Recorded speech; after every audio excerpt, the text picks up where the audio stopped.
ಶ್ರೀ ಗುರುಭ್ಯೋ ನಮಃ. ಶ್ರುತಿಸ್ಮೃತಿಪುರಾಣಾನಾಂ ಆಲಯಂ ಕರುಣಾಲಯಂ ನಮಾಮಿ ಭಗವತ್ಪಾದಂ ಶಂಕರಂ ಲೋಕಶಂಕರಂ. ಅಸ್ಯ ಶೈಕ್ಷಿಕವರ್ಷಸ್ಯ ಅಭಿನವವಿದ್ಯಾತೀರ್ಥಸ್ವಾದಿವಿದ್ವತ್ಸಭಾಯಾः ಇದಂ ಅಪರಂ ಅಧಿವೇಶನಂ ಅತ್ರ ಸಮಾರಭ್ಯತೆ.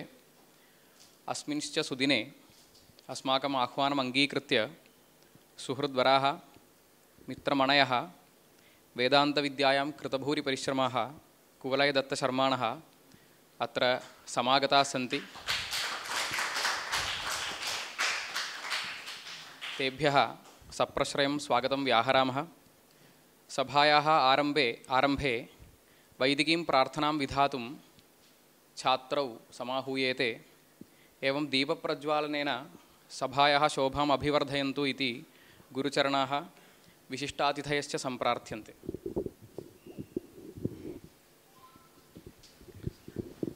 ಓಂ ಇಂದ್ರಸುತೆ ಸುಶೋಮೇಶೋ ಕರ್ತೋಂಬುನಾಯಿ ಶೌಕ್ತಿಯಾಂ ವಿದೇವಾರ್ಧ ಸ್ಯದಕ್ಷಸ್ಯ ಮಹಾಂಘಾಯಿಷಾ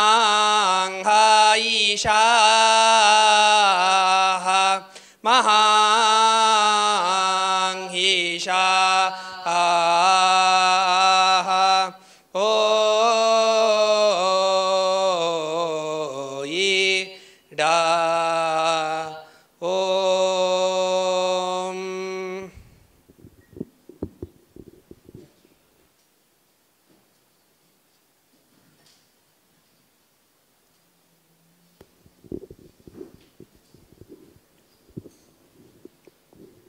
ಸಾಧುವಾದಾನ್ ವ್ಯಾಹರಾಮಃ. ಅತ್ರ ಸರ್ವಾನ್ ಸಮವೇತಾನ್ ಸ್ವಾಗತೀಕುರ್ವಂತು ಇತಿ ವೇದಾಂತವಿಭಾಗಾಧ್ಯಕ್ಷಃ ಮಹೇಶ್ವರನ್ ನಂಬೂದ್ರಿಪಾದಾः ಪ್ರಾರ್ಥ್ಯಂತೆ. ಶ್ರೀ ಗುರುಭ್ಯೋ ನಮಃ. ಸ್ವಾತಿ ವಿದ್ವತ್ಸಭಾಯಾः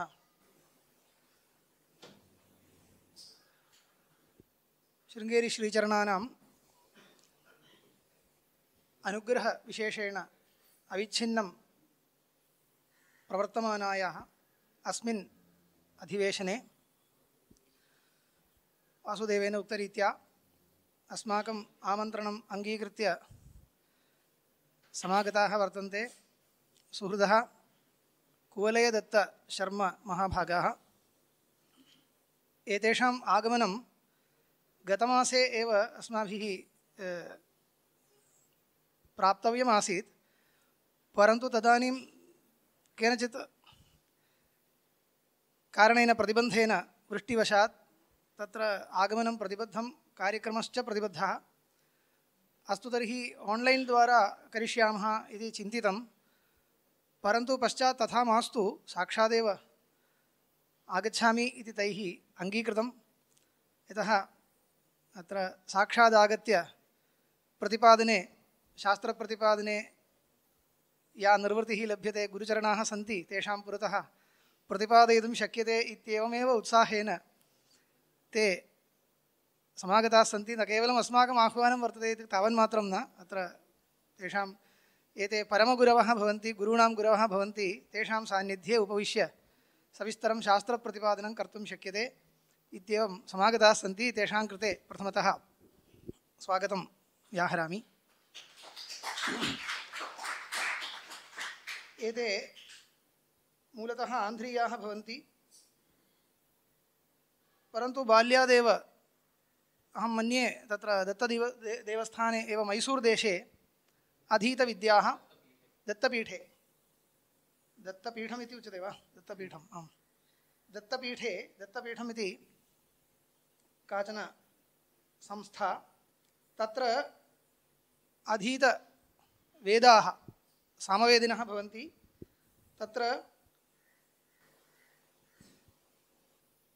ब्रह्मश्री यच्छन् राजेशश्रौति महाभागानां निकटे सामवेदमधीत्य तदनन्तरं तिरुपतिक्षेत्रम् आगत्य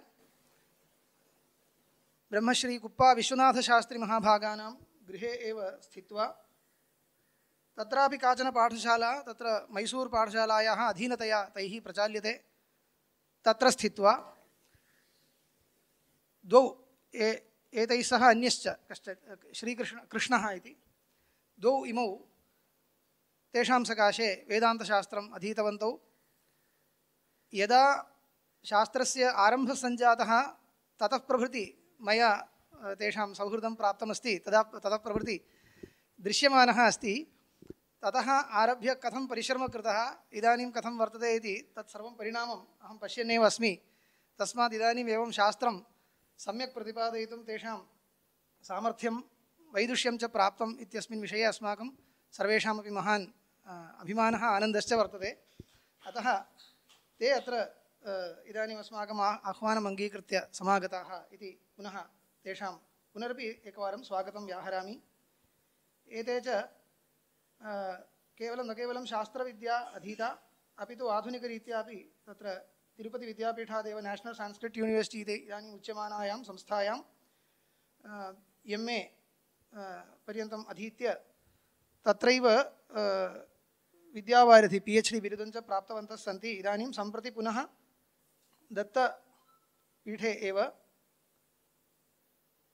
कार्यं कुर्वाणाः सन्ति। अनेके पुरस्काराः तैः प्राप्ताः। किञ्चित् यथा सम्प्रदायम् अस्माभिः बायोडेटा पृच्छ्यते तदनुसारेण तैः प्रेषितं। तत्र यदा वयं पश्यामः अनेके पुरस्काराः प्राप्ताः सन्ति। अद्वैतवेदान्तरत्नम् इति तेनाल्यां यदा परीक्षा उत्तीर्णा भवति तत्र अत्यदीयमानपुरस्कारः।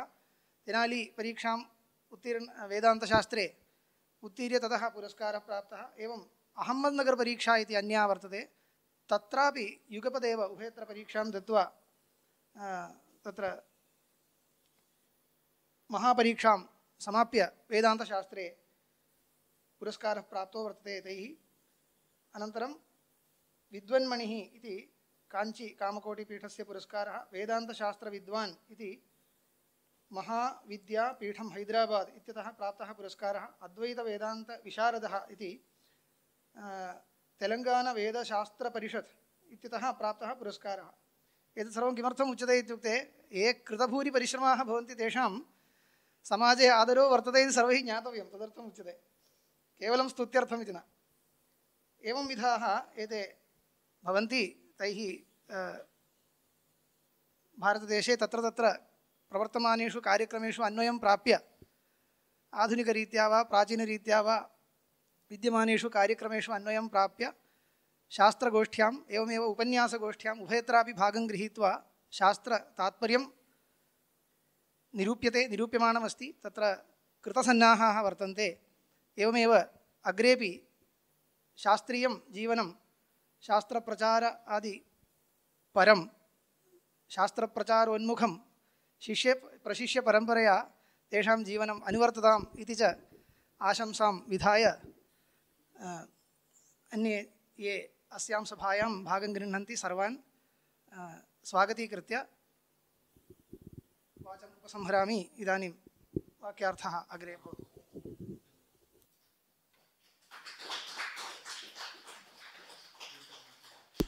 गुरुचरणाः सम्प्रार्थ्यन्ते। फलवस्त्रप्रदानेन कूले दत्तः अनुग्राह्यः इति।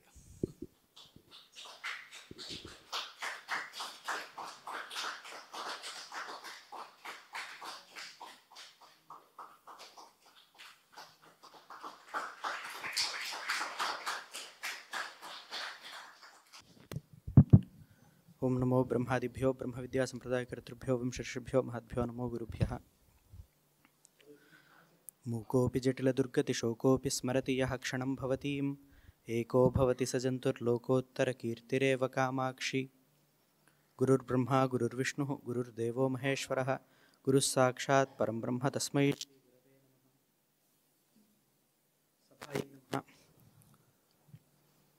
अत्र उपस्थितान् अस्मत् परमगुरुवर्यान् ब्रह्मश्री मणिद्रेवड शास्त्री महोदयान् प्रणम्य अन्येषाञ्च प्रणामं कृत्वा अद्वैतसिद्धिग्रन्थानुसारेण अविद्याप्रत्यक्षम् इति विचारं किञ्चित् वक्तुमिच्छामि। तत्र अद्वैतसिद्धिर्नाम द्वैताभाव उपलक्षित ब्रह्मस्वरूपनिश्चयः इति। उपलक्षितबुद्धिं प्रति उपलक्षणीभूतधर्मविशिष्टबुद्धिः कारणं वर्तते। एवञ्च अभावोपलक्षितब्रह्मस्वरूपनिश्चयं प्रति द्वैताभावविशिष्टब्रह्मस्वरूपनिश्चयः अपेक्षितः। अभावबुद्धिश्च प्रतियोगिप्रसक्तिमपेक्षते। एवञ्च द्वैतवति द्वैताभावनिश्चयः अद्वैतसिद्धेः प्राक् अपेक्षितः वर्तते। अत्र नेहना नास्ति किञ्चन इत्यादि श्रुतिभिः यद्यपि द्वैतवति द्वैताभावनिश्चयः प्राप्तः, तथापि अयं विप्रतिपन्नः विषयः इति कृत्वा अनुमानैः अमुं विषयं निर्धारयितुं साधयितुम् अत्र प्राचीनैः अनुमानप्रयोगाः कृताः। द्वैतवति द्वैताभावनिश्चयो नाम द्वैतस्य मिथ्यात्वनिश्चयः। एवञ्च मिथ्यात्वनिश्चयः अद्वैतसिद्धेः द्वारभूतः वर्तते। एवञ्च अद्वैतसिद्ध्यर्थं द्वैतमिथ्यात्वनिश्चयः अपेक्षितः इति कृत्वा तत्साधनाय अनुमानप्रयोगाः कृताः। विमतं मिथ्या दृश्यत्वात् इत्यादिरीत्या। एवमेव अर्थापत्तिप्रमाणस्य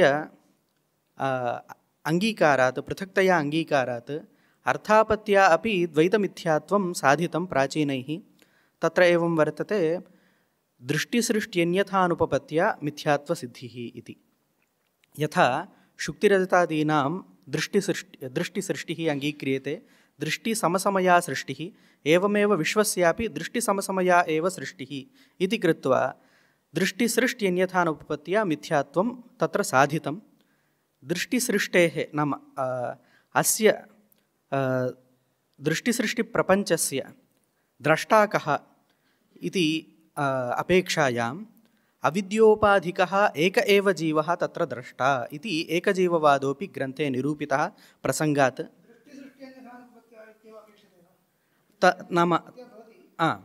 नाम तदपि निरूपितं ग्रन्थे भवतु तत्सर्वं साधितं। साधयित्वा प्राचीनपद्धतिः या वर्तते तया रीत्या दृष्टिसृष्ट्यन्यथानुपपत्त्या अपि मिथ्यात्वं तत्र साधितं वर्तते ग्रन्थे। अत्र तादृशदृष्टेः द्रष्टा कः इत्यपेक्षायाम् एकजीववादः निरूपितः वर्तते। अविद्योपाधिकः एक एव जीवः दृष्टिसृष्टेः द्रष्टा इति। इदानीम् अत्र अविद्योपाधिकजीवनिरूपणावसरे या अविद्या तत्र प्रविष्टा उपाधित्वेन सा अविद्या कीदृशी इत्यपेक्षायां लक्षणप्रमाणाभ्यां वस्तुसिद्धिः इति न्यायमनुसृत्य प्रथमतः तत्र लक्षणं निरूपितं वर्तते।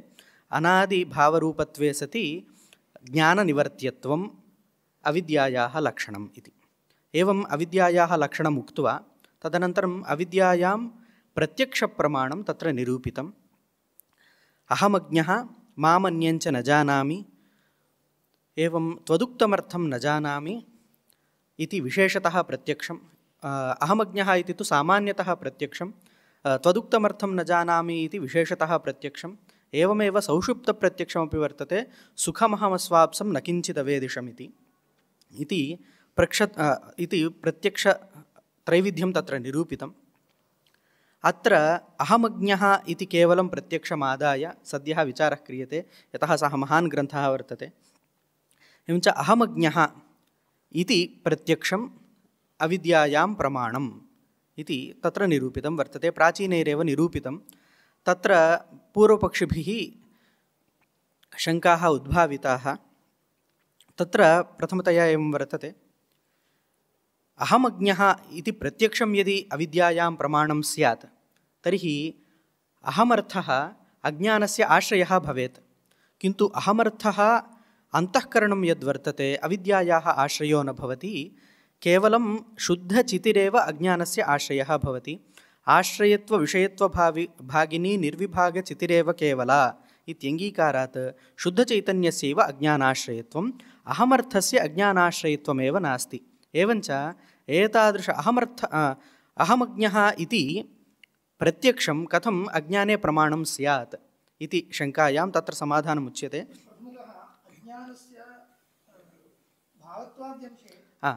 आगच्छति अनन्त सत्यं भावरूप अज्ञानसत्त्वे अहमज्ञः इति प्रत्यक्षं प्रमाणम् इति भावत्वं कथं सिद्धमिति इदानीं भावत्वांशोऽपि यदि प्रत्यक्षेण प्रमाणीकर्तव्यः सत्यं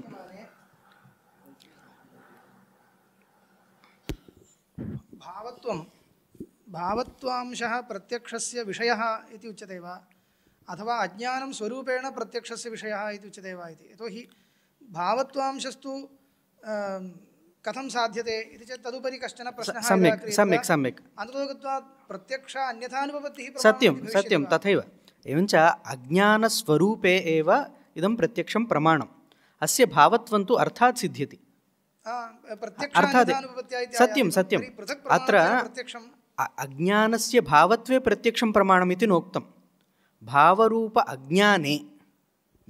अज्ञाने प्रत्यक्षं प्रमाणम् इति तत्र प्रतिज्ञा तदेव निरूप्यते भवतु एवञ्च इदानीम् अज्ञानस्य अहमर्थ अनाश्रितत्वात् कथम् अहमज्ञः इति प्रत्यक्षं तत्र प्रमाणं स्यात् इति शङ्कायाम् एवं समाधानं वक्तव्यम् अयोदहति इति व्यवहारवत् अत्र उपपद्यते तत्र दग्धृत्वाश्रयवह्नौ अयसः तादात्म्येन अध्यासात् अयोदहति इति यथा व्यवहारः एवं शुद्धचैतन्यस्यैव अज्ञानाश्रयत्वेपि तादृशशुद्धचैतन्ये अन्तःकरणस्य अहमर्थस्य तादात्म्येन अध्यासात् अहमज्ञः इति ज्ञानम् उपपद्यते एवञ्च इदमेव ज्ञानं भावरूप अज्ञानसत्त्वे प्रमाणम् इति स्वीक्रियते भवतु इदानीम् अत्र अहमज्ञः इति स्थले भवतु घटं न जानामि इत्यादि स्थले उक्तरीत्या घटस्य अज्ञान अविषयत्वात् चैतन्यस्यैव अज्ञानविषयत्वात्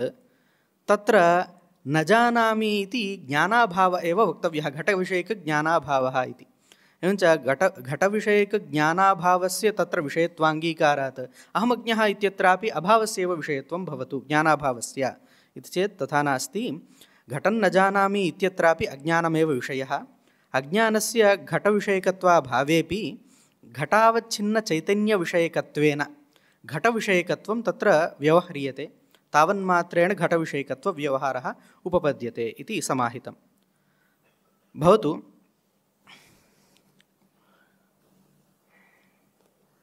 एवमपि कदाचित् साक्षिचैतन्ये तु अत्र घटादिस्थले तु भवतु घटावच्छिन्नचैतन्यविषयकत्वादज्ञानस्य घटविषयकत्वव्यवहारः सुखादिस्थले तु तथा न भवति यतः सुखप्रकाशकं यत् साक्षिचैतन्यं तस्य तु अज्ञानाश्रयत्वं नाङ्गीक्रियते अज्ञान आवृतत्वं नाङ्गीक्रियते एवञ्च अज्ञान अनावृतत्वात् साक्षिचैतन्यस्य साक्षिचैतन्यविषयाणां सुखादीनाम् अज्ञानविषयत्वं वक्तुं न शक्यते एवञ्च सुखं न जानामि दुःखं न जानामि शुक्तिरूप्यं न जानामि इत्यादि स्थलेषु ज्ञानाभावस्यैव विषयत्वम् अङ्गीकर्तव्यम् इति चेत् तत्र एवम् उच्यते परकीयसुखादिषु न जानामि इति व्यवहारः भवति स्वकीयसुखादिषु तु मयि सुखमुत्पन्नं किन्तु न जानामि दुःखमुत्पन्नं न जानामि कथम् उपपादितं सुखांशे अज्ञानावरणं नास्ति नाम जडे आवरणं नैव भवति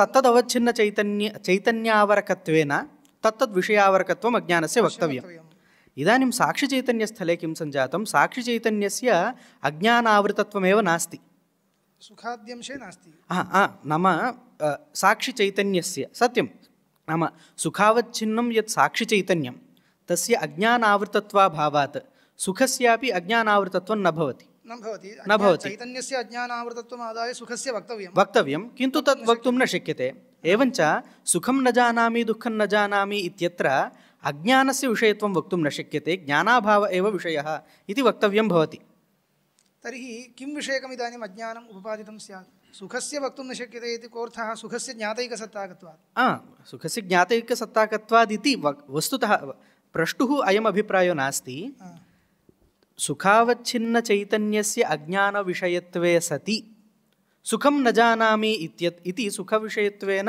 अनुभूयमानम् अज्ञानं सुखविषयकत्वेन अनुभूयमानम् अज्ञानम् इति उपपादयितुं शक्यते किन्तु सुखावच्छिन्नचैतन्यस्य अज्ञान विषयकत्वं नास्ति पूर्वं तदेव उक्तं सुखावच्छिन्नचैतन्यस्य अज्ञानविषयत्वाभावात् सुखस्य अज्ञानविषयत्वम् उपपादयितुं तु न शक्यते न शक्यते अतः सुखं न जानामि इत्यत्र तर्हि किं कर्तव्यम् अज्ञानं विषयः इति न वक्तव्यं सुखविषयिकज्ञानाभाव एव विषयः इति वक्तव्यं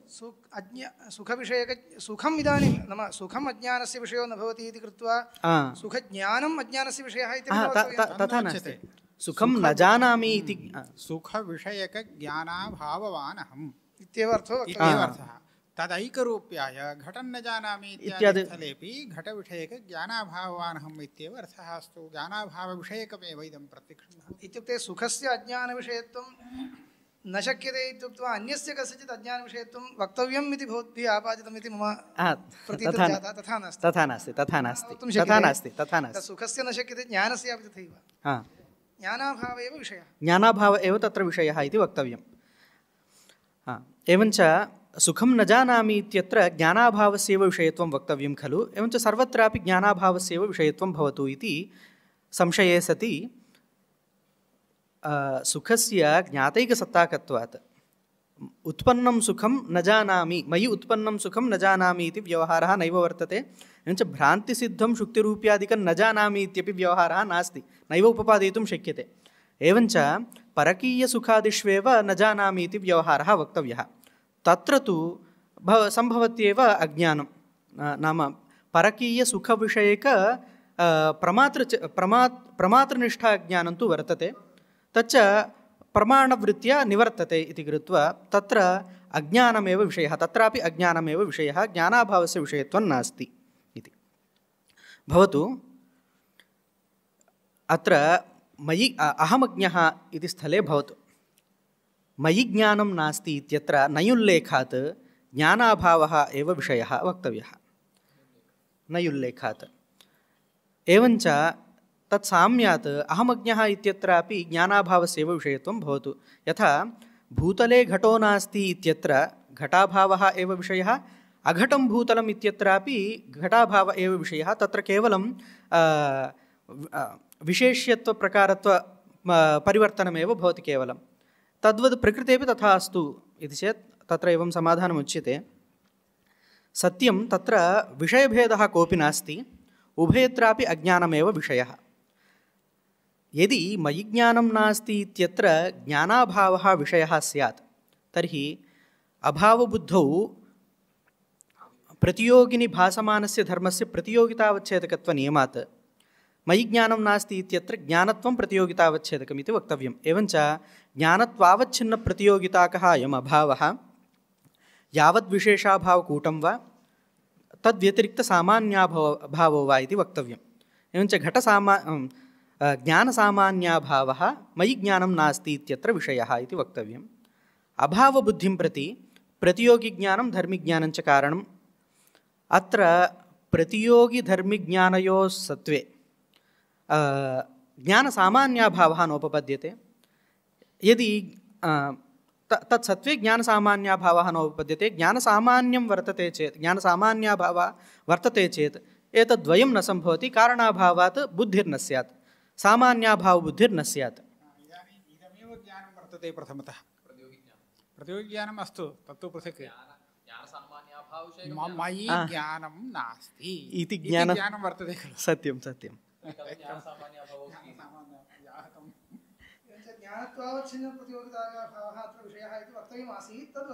न शक्यते इति भवतु यदि अत्र सामान्याभावः न विषयः किन्तु विशेषाभाव एव विषयः इति यदि अङ्गीक्रियेत तर्हि वायोरूपन्नास्ति इत्यत्रापि रूपसामान्याभावः न विषयः अपि तु प्रतीतिरस्ति वा प्रथमतः मयि ज्ञानं नास्ति इति विशेषाभावस्यापि सामान्यधर्मावच्छिन्नप्रतियोगिताकत्वेन रूपेण भानम् अङ्गीक्रियते चेत् तदानीं ज्ञानं नास्ति इत्येव उल्लेखः परन्तु ज्ञानविशेषाभावस्तत्र विषयः ज्ञानत्वेन ज्ञानविशेषः भाव ज्ञानत्वावच्छिन्नप्रतियोगिताकः ज्ञानविशेष न ज्ञानत्वावच्छिन्नप्रतियोगिताक ज्ञानविशेषाभावः उल्लेखः भवति परन्तु विषयः विशेषाभावः अग्रे आगच्छति सर्वमपि ज्ञानं नास्ति इति सामान्यतः एतदाकारकम् एकं ज्ञानमस्ति वा भवति अहमज्ञः इति तु व्यवहारः भवत्येव। कस्यचित् अस्ति इति न, यदि कश्चित् वदति मयि ज्ञानं नास्ति इति तदानीम् एवमेव अर्थवर्णनं स्यात्। यथाश्रुतं स्वीकृत्य पृच्छति मयि ज्ञानं नास्ति इति ज्ञानत्वावच्छिन्नप्रतियोगितायाः अभावोऽपि न बोद्धुं शक्यते। अनुभवितुं शक्यते तथा। अज्ञानं तु अनुभूयते। अज्ञानं शक्यते।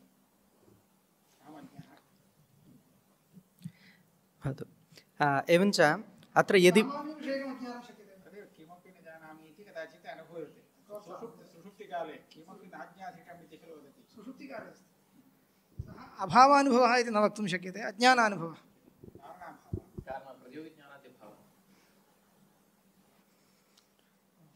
एवञ्च तत्र सामान्याभावः विषयः इति उच्यते चेत् व्याहतं भवति। धर्मिप्रतियोगिज्ञानसत्त्वे सामान्याभावः इति उपपादयितुं न शक्यते। सामान्याभावः यदि वर्तते तर्हि कारणं न भवति इति कृत्वा अभावबुद्धिरपि नोदेति। भवतु तत्र विशेषाभावः इत्यङ्गीक्रियते चेत् किं स्यात् इति चेत् वायोरूपन्नास्ति इत्यत्रापि साम्यात् विशेषाभावः एव, रूपविशेषाभावः एव उच्यते। एवञ्च वायोरूपन्नास्ति इति कथनानन्तरमपि वायौ यत्किञ्चित् रूपमस्ति इति प्रतीतिः स्यात्, किञ्च न कृतः स्यात्, रूपवान् न वा इति संशयानुवृत्तिः स्यात्। किञ्च रजतभ्रमानन्तरम् अत्र नात्र रजतम् अत्र रजतं नास्ति इति बोधानन्तरमपि, नाम औपदेशिकबोधानन्तरमपि अत्र विशेषाभावः एव उक्तः इति कृत्वा पुनः भ्रमानुवृत्तिः स्यात् इदं रजतम् इति। एवञ्च रजतविशेषस्यैव तत्र निषेधः इति कृत्वा सत्यम्। अतः अत्र अवश्यं वायोरूपन्नास्ति इत्यत्र वा नात्र रजतम् इत्यत्र वा सामान्याभावः एव वक्तव्यः। तद्वत् प्रकृतेपि अभावबुद्धौ प्रतियोग्यंशे भासमानस्य धर्मस्य प्रतियोगितावच्छेदकत्वम् अङ्गीकृत्य ज्ञानत्वावच्छिन्न सामान्याभावः एव अत्र विषयः इति वक्तव्यं भवति। तथा सति अयं दोषः भवति, व्याहतिर्भवत्येव इति। अतः अत्र किञ्चित् अभावबुद्ध्यपेक्षया वैलक्षण्यं अन्यत्र अभावबुद्ध्यपेक्षया अहमज्ञः इत्यत्र किञ्चित् वैलक्षण्यं वक्तव्यं। तत्र बुद्धिवैलक्षण्यापेक्षया विषयवैलक्षण्यं कल्प्यते चेत् लाघवं भवति इति कृत्वा इयं बुद्धिः अभावविषयिणी न अपि तु भावरूप अज्ञानविषयिणी इति अर्थात् तत्र कल्प्यते। एवञ्च नाम अतिरिक्त अभावस्थले, नाम घटाद्यभावस्थले घटादिसामान्याभावबुद्धिं प्रति धर्मिप्रतियोगिज्ञानं यथा कारणं तथा धर्मिप्रतियोगिज्ञाननिरपेक्षं इदं ज्ञानम् अभावज्ञानं ज्ञानसामान्याभावज्ञानम् इति वक्तव्यं, ज्ञानम् इति वक्तव्यं भवति। तदपेक्षया विषयवैलक्षण्यं कल्प्यताम् इति। सत्यं सत्यं। एवञ्च विषयवैलक्षण्यं कल्पयित्वा अत्र भावरूप अज्ञानस्यैव विषयत्वम् अङ्गीक्रियते।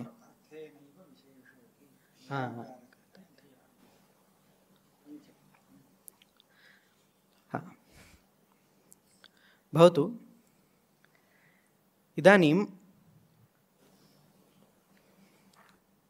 सिद्धान्ते मोक्षसाधनीभूतं यद् ब्रह्मज्ञानं तत् प्रागभावः अङ्गीकर्तव्यः भवति।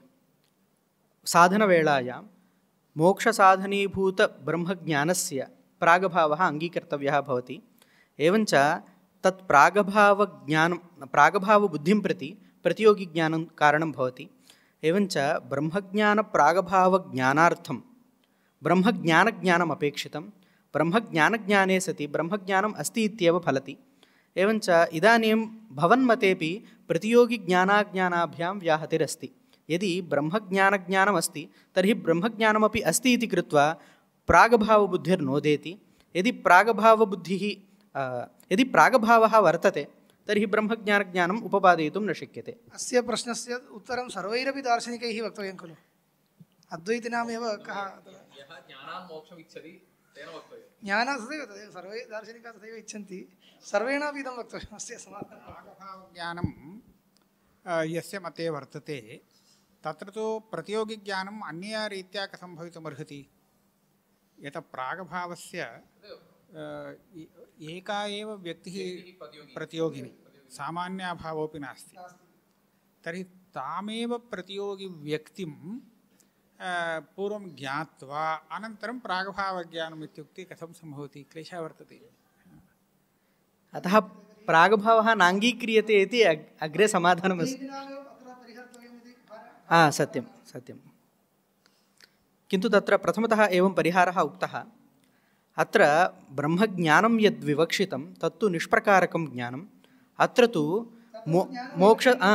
मोक्षसाधनत्वप्रकारक श्रवणादिसाध्यत्वप्रकारकज्ञानमिदम् अतः वैलक्षण्यमस्ति इति कृत्वा अत्र व्याहतिः नास्ति अस्मिन् पक्षे इति समाधानमस्ति वैलक्षण्यमस्तु परन्तु मोक्षसाधनीभूतब्रह्मज्ञानम् इति यदा उच्यते मोक्षसाधनीभूतत्वम् एकं विशेषणं दत्तमस्ति तादृशब्रह्मज्ञानम् इदं न भवति इति भवता उच्यते तावदेव मोक्षसाधनीभूतब्रह्मज्ञानं मम नास्ति परन्तु मोक्षसाधनीभूतब्रह्मज्ञानविषयकं ज्ञानमस्ति इदं तु न मोक्षसाधनम् इति कृत्वा व्याहतिर्नास्ति समीचीनं मोक्षसाधनीभूतत्वं मोक्षसाधनीभूतब्रह्मज्ञाने प्रकारो न मोक्षसाधनीभूतं वस्तुगत्या मोक्षसाधनीज्ञानम् इत्युक्ते मोक्षसाधनीभूतं ब्रह्मज्ञानम् इदानीं नोत्पन्नम् इत्युक्ते वस्तुगत्या तत् मोक्षसाधनीभूतं यद् ब्रह्मज्ञानं तदिदानीं मोक्षसाधनीभूतत्वेन ज्ञायते तच्च नोत्पन्नं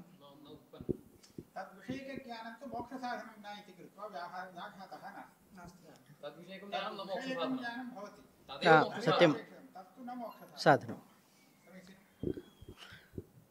भवतु एवमपि तत्र विवरणे इदमुक्तमस्ति अज्ञानमिति द्वयसापेक्षज्ञानपर्युदासेन अभिधानात् इति एवञ्च आश्रयविषयसापेक्षं यज्ञानं तत्पर्युदासेनैव अज्ञानम् इति व्यवहारः एवञ्च अज्ञानस्य यथा अभावस्य प्रतियोगिज्ञानापेक्षा तद्वत् अज्ञानस्यापि ज्ञानविरोधित्वेन भानात् ज्ञानापेक्षा वर्तते नाम ज्ञानज्ञानापेक्षा वर्तते विरोधिनिरूपक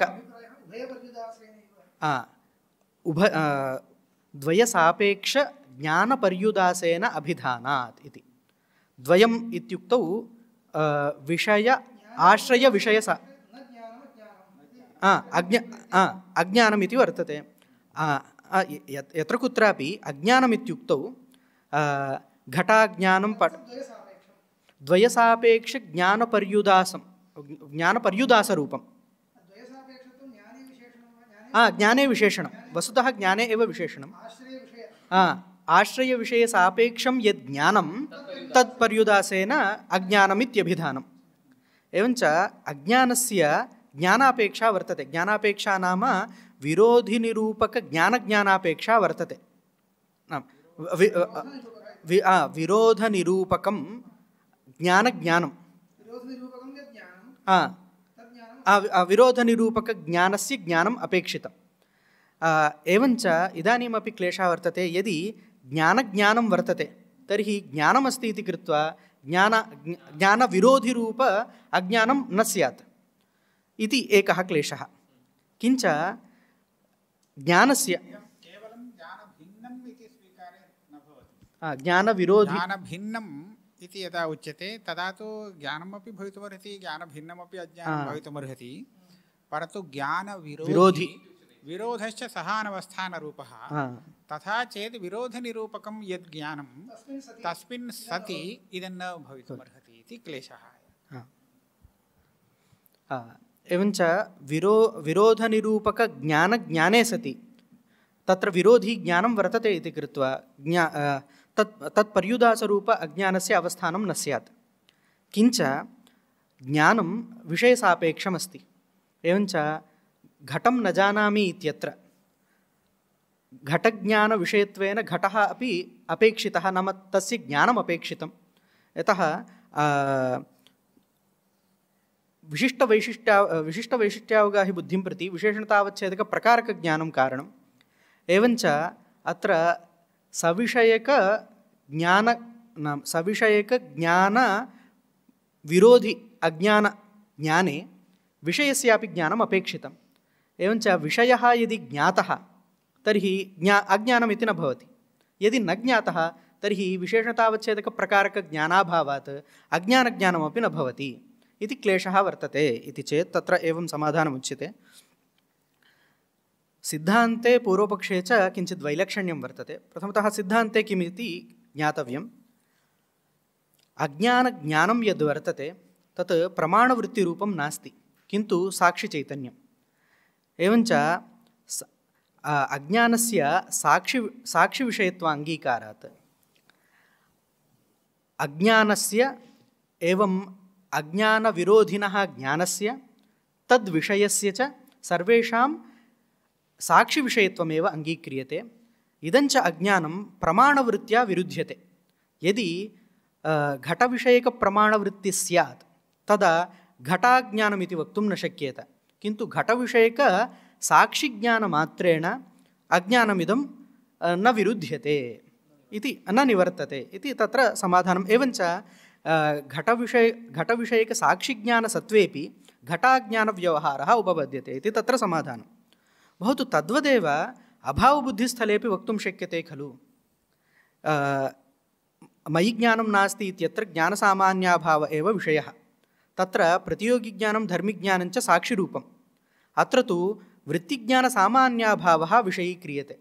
एवञ्च अनयोः परस्परं विरोधो नास्ति, इदानीं व्याहतिर्नास्ति इति चेत् तथा वक्तुं न शक्यते। यतः अज्ञानं साक्षात् साक्षिवेद्यं नाम प्रमाणान्तरनिरपेक्षेण साक्षिवेद्यं भवति, अभावस्तु प्रमाणान्तरसापेक्षतया साक्षिवेद्यं भवति अनुपलब्धिगम्यत्वात्। एवञ्च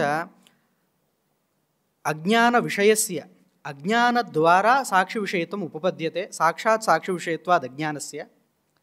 अभावस्य तु साक्षात् साक्षिवेद्यत्वाभावात् अभावद्वारा विषयस्य नाम प्रतियोगिनः तत्र साक्षिवेद्यत्वं वक्तुं न शक्यते। अत्र इदमेव वैलक्षण्यं वर्तते। सर्वमपि ज्ञाततया अज्ञाततया वा साक्षिचैतन्यस्य विषय एव इति विवरणोक्तरीत्या अज्ञानद्वारा विषयादिकं सर्वमपि साक्षिचैतन्यस्य विषयः इति वक्तुं शक्यते। अभावप्रतियोगितया तु साक्षिचैतन्यस्य विषयः इति वक्तुं न शक्यते। तत्र प्रमाणजन्यवृत्तिद्वारा साक्षिविषयः तथा भवतु। सत्यम् अज्ञानद्वारा।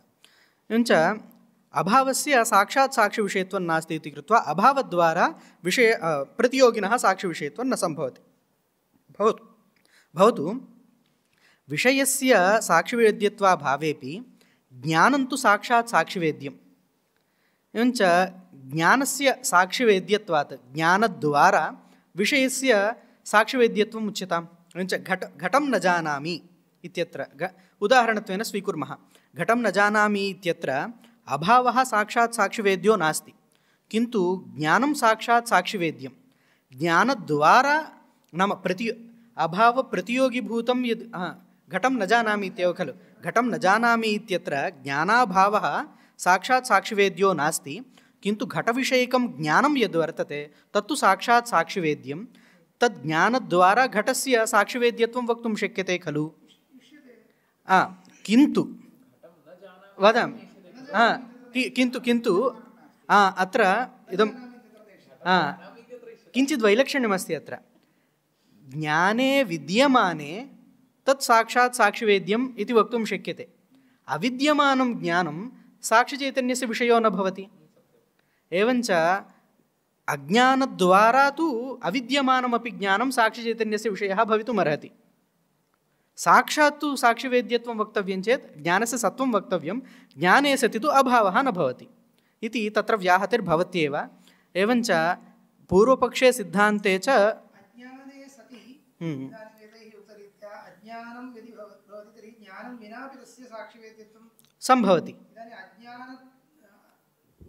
अज्ञानद्वारा ज्ञानद्वारा विषयः तथा गन्तव्यम् अस्ति, तथा अपेक्षितं नास्ति। अज्ञानविरोधित्वेन ज्ञानस्य अज्ञानविषयत्वेन विषयस्य च साक्षिवेद्यत्वं। साक्षी अज्ञानं प्रकाशयति, अज्ञानस्य विषयः अज्ञानस्य विषयः सत्यं तथैव ज्ञानद्वारा इति पूर्वपक्षे अज्ञानं यदा साक्षीभाष्यं भवति तदा अज्ञानविशेषणतया विषयोऽपि साक्षीभाष्यः सम्यक् अज्ञानविशेषणतयैव ज्ञानमपि विरोधिनिरूपकज्ञानमपि तदेव विरोधिनिरूपकज्ञानस्य व्यवस्था कर्तव्या विषयः ज्ञानमपि अज्ञानस्य विषयः इति वा तदेव न जानामि इति उल्लेखो भवति उल्लेखः कर्तव्यः ज्ञानविरोधितया अज्ञः इत्यत्रापि अस्ति भोः ज्ञाधातुना ज्ञानस्य उल्लेखः अस्ति खलु एवञ्च ज्ञानविरोधित्वेनैव ज्ञानपर्युदासेन अज्ञानम् इति व्यवह्रियते इत्युक्ते विरोधिनिरूपकं ज्ञानमपि तत्र प्रविष्टं तदपि विशेषणतया तस्य विषयोऽपि प्रविष्टः अज्ञानस्वरूपं भासयन् साक्षी अज्ञानविशेषणतया ज्ञानविषयं विरोधि तदपि विशेषणतया एव विरोधनिरूपकं ज्ञानमपि भाति एवञ्च पूर्वपक्षे सिद्धान्ते च इदं वैलक्षण्यं वर्तते इति कृत्वा विरोधनिरूपकं ज्ञानमपि विषयसमकक्ष्यं भासयति वा विशेषणमेव घटं न जानामि इत्यत्र घटः घटज्ञानम् एतद्वयम् इदानीम् अज्ञानस्य साक्षात् विषयः जातो वा ज्ञानद्वारा घटः कथं नास्ति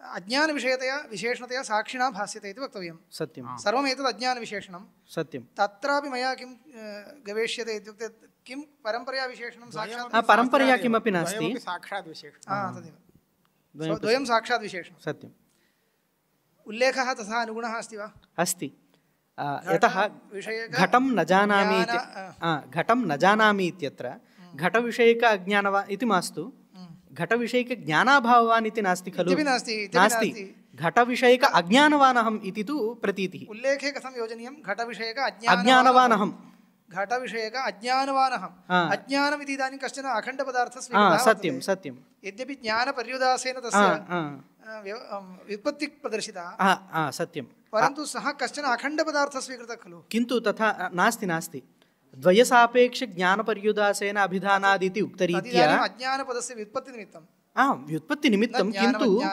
तथैव भाति इति वक्तव्यम् अन्यथा ज्ञानविरोधित्वं तस्य उपपादयितुं न शक्यते अप्रामाणिकं स्यात् अज्ञानस्य ज्ञानविरोधित्वम् अप्रामाणिकं स्यात् अतः ज्ञानविरोधित्वमपि भाति इति अङ्गीकर्तव्यं ज्ञानविरोधित्वं भाति इत्येव वक्तव्यं ज्ञानविरोधित्वेन अज्ञानं साक्षिणा भास्यते इति वक्तव्यं घटविषयकः घटज्ञानविरोधि अज्ञानवान् अहम् इदानीं घटविषयक अज्ञानम् इत्यत्र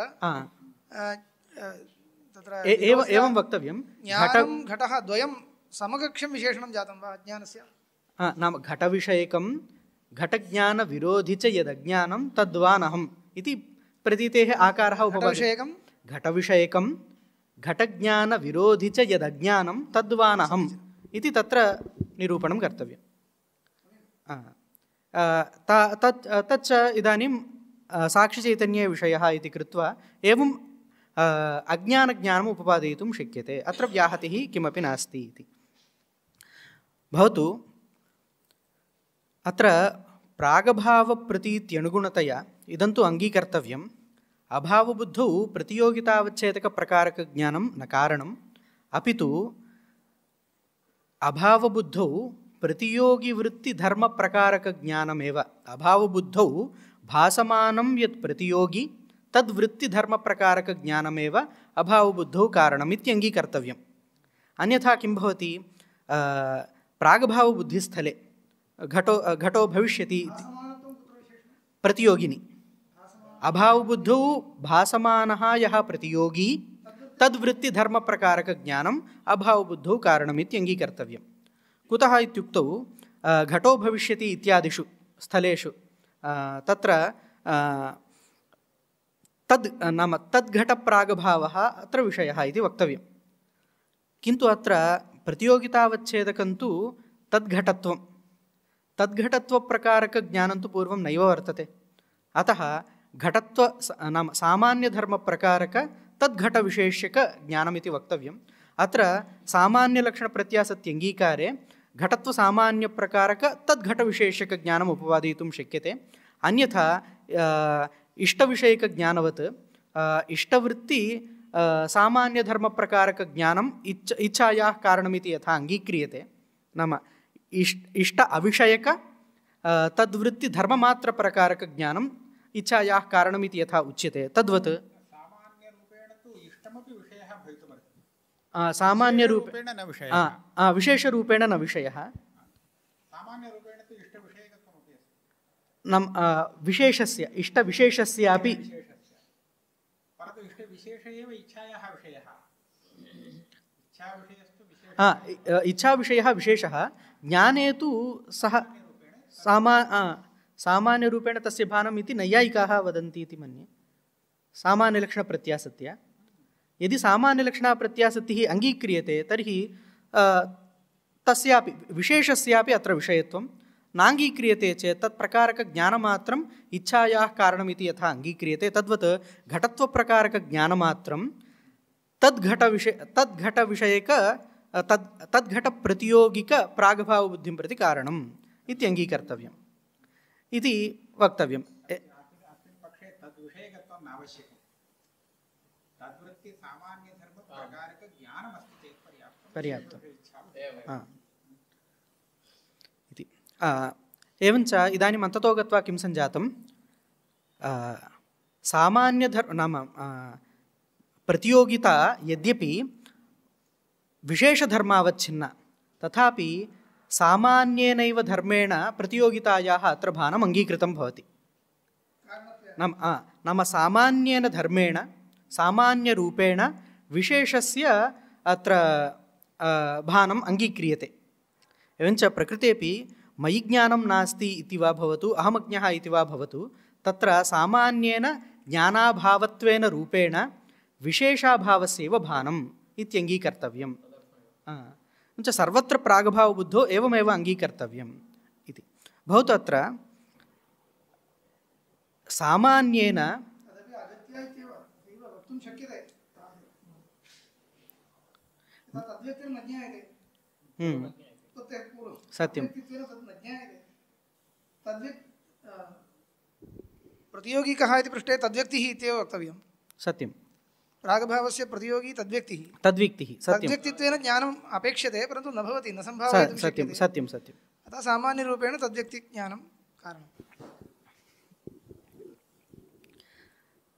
एवञ्च अत्र अयं संशयः भवति. अत्र प्रतियोगिता तु विशेषधर्मनिष्ठा, सा सामान्यधर्मनिष्ठतया कथं, नाम निष्ठा नास्ति, विशेषव्यक्तिनिष्ठा, सत्यं सत्यं व्यक्तिविशेषनिष्ठा, तादृशप्रतियोगितावच्छेदकत्वं सामान्यधर्मे इदानीं भाति. विशेषधर्मनिष्ठं तत् सामान्यधर्मनिष्ठतया कथं भाति, कथं स्वीकृतम् अथवा तत्र भाति, ज्ञाने तथा अङ्गीक्रियते इत्युक्तं खलु.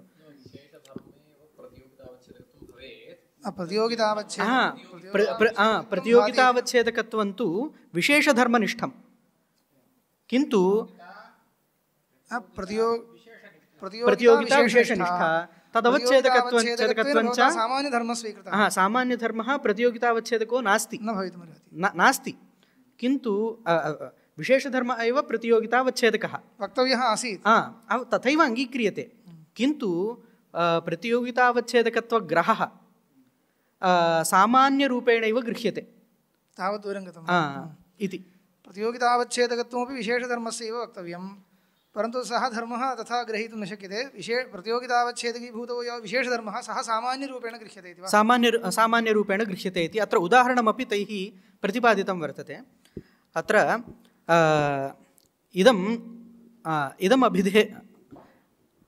इदम् अभिधेयवत् प्रमेयात् इति अनुमानं वर्तते. अत्र प्रमेये हेतौ व्याप्तिः निरूपणीया भवति. इदम् अभिधेयवत् प्रमेयात्, अभिधेयं साध्यते तत्र, अतः इदम् अभिधेयवत् प्रमेयात् इत्यनुमानं. तत्र प्रमेये हेतौ अभिधेयव्याप्तिः ग्राह्या भवति. अत्र साध्यसामानाधिकरण्यरूपा व्याप्तिः प्रमेये वक्तव्या, किन्तु प्रमेयम् आकाशादिरूपं प्रमेयम् आवृत्तिमत इति कृत्वा साध्यसामानाधिकरण्यं तत्र उपपादयितुं न शक्यते। अतः वृत्तिमत् प्रमेये एव साध्यसामानाधिकरण्यरूपा व्याप्तिः वक्तव्या भवति। एवञ्च वृत्तिमत् प्रमेयनिष्ठा अपि इयं व्याप्तिः सामान्यरूपेणैव प्रमेयत्वेन रूपेण गृह्यते इति तत्र वक्तव्यं। वृत्तिमत् प्रमेयत्वेन गृह्यते इति तु नैव वक्तुं शक्यते। कुतः इत्युक्तौ अन्यत्र सर्वत्र न सिद्ध्येत्। तथा नास्ति। अत्र वृत्तिमत् प्रमेयत्वम् इति रूपेण यदि वक्तव्यं, वृत्तिमत् प्रमेयत्वं साध्यसामानाधिकरण्य आवच्छेदकं प्रमेयत्वमात्रमिति। एवं व्यापितावच्छेदकं प्रमेयत्वमेव, वृत्तिमत् प्रमेयत्वं नास्ति। परन्तु प्रमेयत्वेन वृत्तिमत् प्रमेये एव ग्रहणं। वृत्तिमत् प्रमेये एव ग्रहणं। वृत्तिमत् प्रमेयनिष्ठा अपि व्याप्तिः प्रमेयत्वेन रूपेण गृह्यते। निष्ठतया गृह्यमाणा अपि व्याप्तिः। व्याप्तिः तन्निष्ठा एव, तन्निष्ठा एव व्याप्तिः। तन्निष्ठा एव इति न वक्तव्यं खलु। तथैव सामानाधिकरण्यं तत्रैव वर्तते, आकाशे नैव वर्तते, वृत्तिषु न भवति, साध्यसामानाधिकरण्यं न भवति। अतः वृत्तिमत् प्रमेयनिष्ठा अपि व्याप्तिः प्रमेयत्वेन रूपेणैव गृह्यते, न वृत्तिमत् प्रमेयत्वेन। कुतः इत्युक्तौ व्याप्यतावच्छेदकत्वं तु इदम् अभिप्रेतं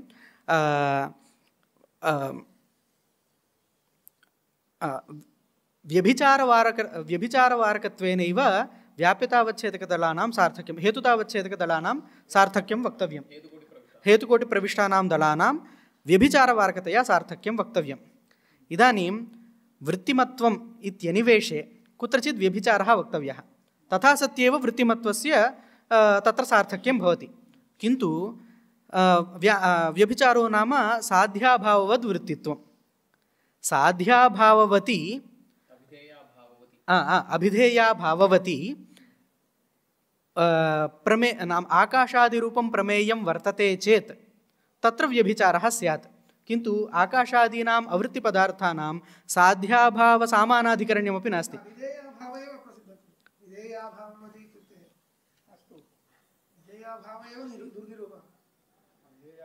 अभिधेयभाव एव भवतु, यथा कथञ्चित् न शक्यते इति।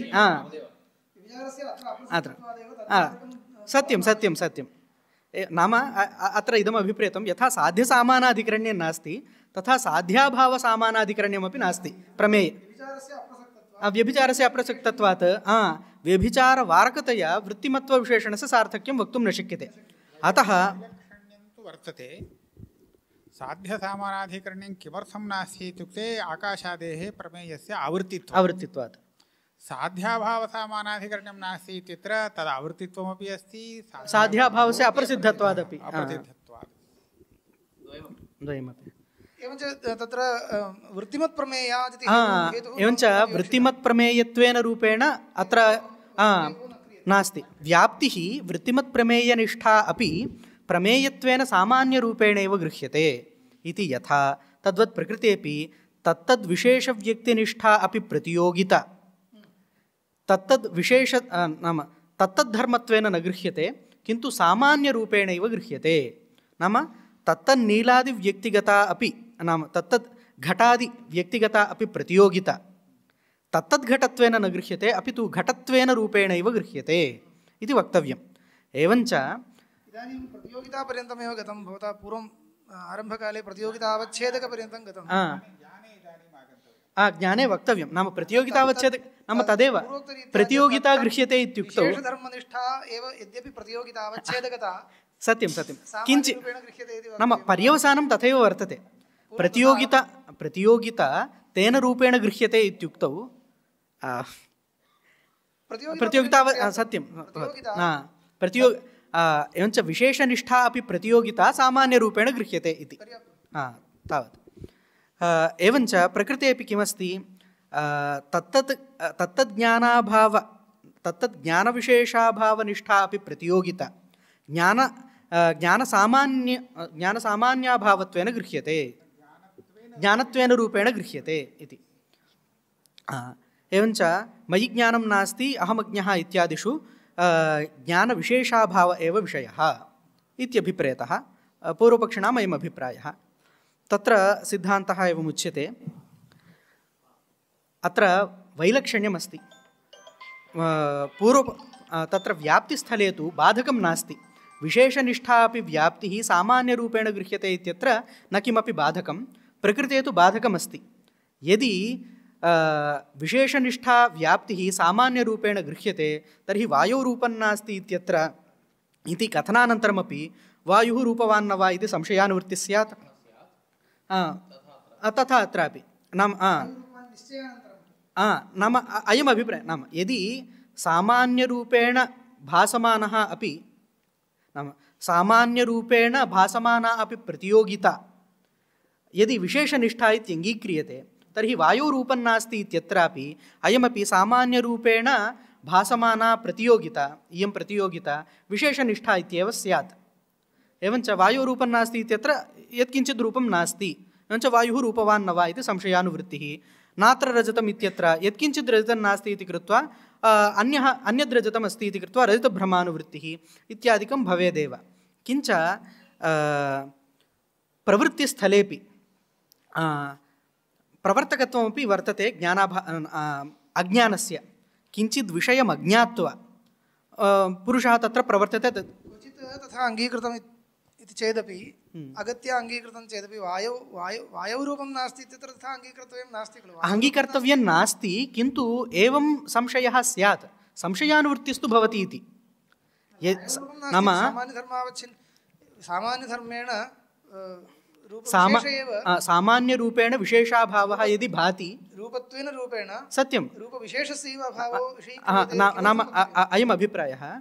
यदि सामान्यरूपेण विशेषाभावस्यापि भानम् अभिप्रेतं स्यात्, क्वचित् अभिप्रेतं स्यात्, तर्हि अत्रापि किं न स्यात्, वायुरूपं नास्ति इत्यत्रापि सामान्यरूपेण विशेषाभावस्यैव भानं कुतः न स्यात्?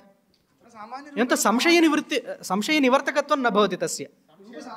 रूपसामान्यनिष्ठैव प्रतियोगिता रूपत्वेन गृह्यते इति वक्तुं क्लेशो नास्ति। नाम संशयानुवृत्तिः भवेत् इति अभिप्रायः। संशयनिवर्तकं ज्ञानं कथं स्यात्? अत्र सामान्याभावः वर्तते इति यथा उक्तं तथा भवेत्, किन्तु विशेषाभावस्यापि प्रतिपादनम् अत्र सम्भवति। अतः संशयानुवृत्तिस्तु भवत्येव इति।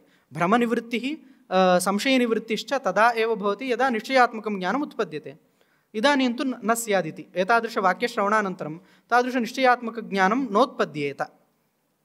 अतः तत्र अवश्यमिदं वक्तव्यं, अभावबुद्धौ प्रतियोगिनि भासमानस्य धर्मस्य प्रतियोगितावच्छेदकत्वम् अङ्गीकर्तव्यम्।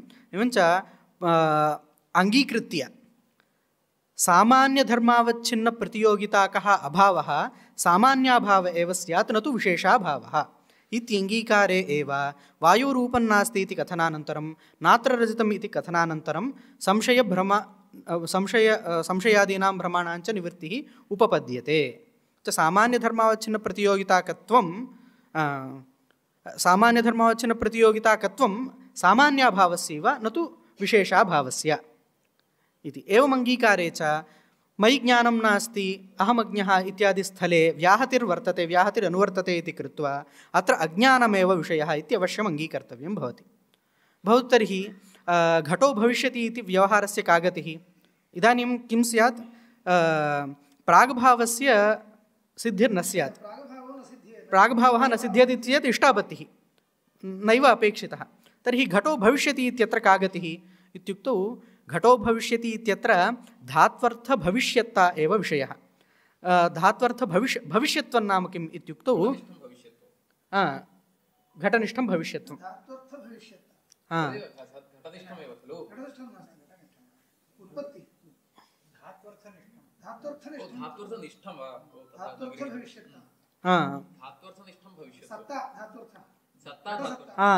सत्यं सत्यं सत्यं सत्तायां भविष्यत्वं सम्यक् भवतु।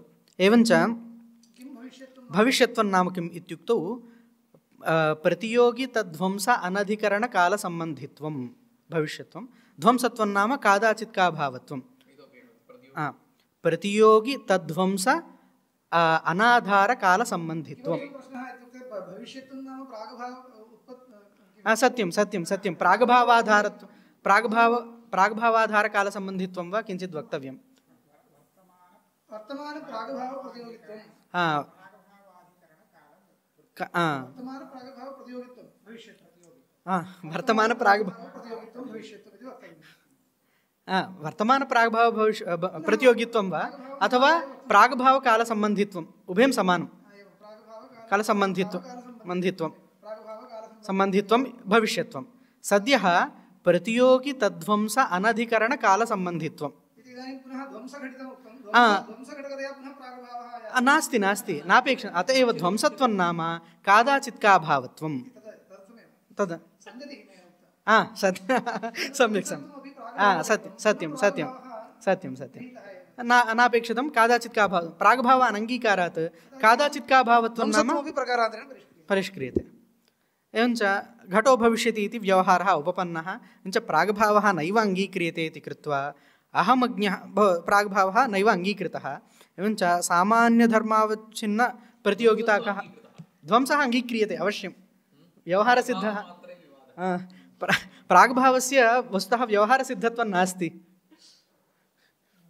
कल्पितं तत् एवञ्च सामान्यधर्मावच्छिन्नप्रतियोगिताकः अभावः सामान्याभाव एव भवेदिति कृत्वा मयि ज्ञानं नास्ति इत्यत्र यदि अभावः विषयः तर्हि ज्ञानसामान्याभावस्य विषयत्वं वक्तव्यं भवति तथा च व्याहतिर्भवति अतः अगत्य तत्र अज्ञानस्यैव विषयत्वं वक्तव्यं भावरूप अज्ञानस्य विषयत्वम् अङ्गीकर्तव्यम् अतः मयि ज्ञानं नास्ति अहमज्ञः इत्यादि प्रत्यक्षैः भावरूप अज्ञानसिद्धिर्भविष्यति इति कृत्वा